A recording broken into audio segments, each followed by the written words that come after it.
Sometimes shining means standing up even when the world tries to silence you. Malala Yousafzai was born in Swat Valley, Pakistan in 1997, raised by a father who believed deeply in the power of education. But when the Taliban took control of her region, everything changed. Girls were banned from school, schools were bombed, and women were forced to disappear from public life. But Malala refused to disappear. At just 11 years old, under the name Gul Makai, she began writing for the BBC, sharing what life was like under Taliban rule, and boldly declaring that girls deserve an education. Her courage made her a target. On October 9, 2012, while riding home from school, Malala was shot in the head by a Taliban gunman who asked, "Who is Malala?"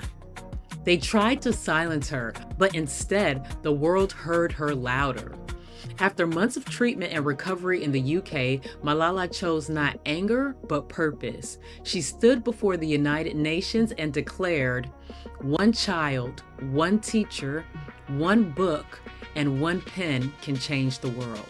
At 17 years old, she became the youngest Nobel Peace Prize laureate in history and founded the Malala Fund, helping girls around the world access education. She created a school for girls in her hometown, and her first class will be graduating soon. Moreover, she went on to graduate from Oxford University.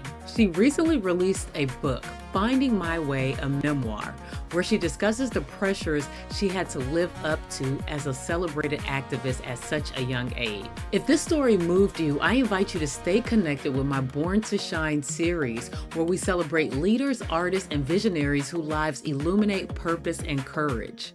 If you're ready to build confidence, leadership, and purpose, join me at a Lady Named Pearl Academy. Visit aladynamepearl.com to enroll.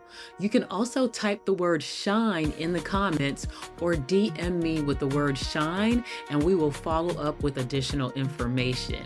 Malala's story reminds us that even one voice, one brave soul can transform the world, because she was born to shine, and so are you.